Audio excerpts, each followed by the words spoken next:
When you're working on music, you can have an executive producer, a primary music producer, but you also could possibly bring in co-producers.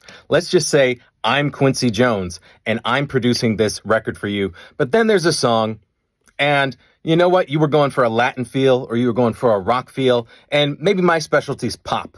So we're going to hit up this other producer and say, hey, do you want to get on this song? And now we are both going to co-produce that song together. So just because you want a different sound for a different song doesn't mean you get rid of your primary producer. It means that we both have a job. It doesn't mean that somebody loses their job.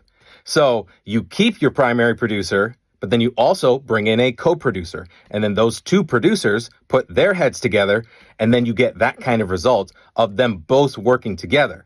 But you can have a primary executive music producer who stays on board, who keeps on the project, who stays on the record, who you work with from song to song to song.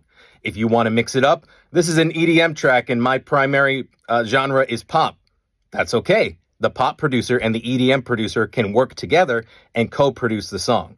So you can have co-producers. It's not a question of do I pay this guy or do I pay that guy or do I give a split to this guy or do I give a split to that guy. You're going to pay both of them and you're going to give a split to both of them if they're both on the song. Bring in new collaborators. You can bring in different sounds, but that doesn't mean that you lose the primary members of your team that you already had before.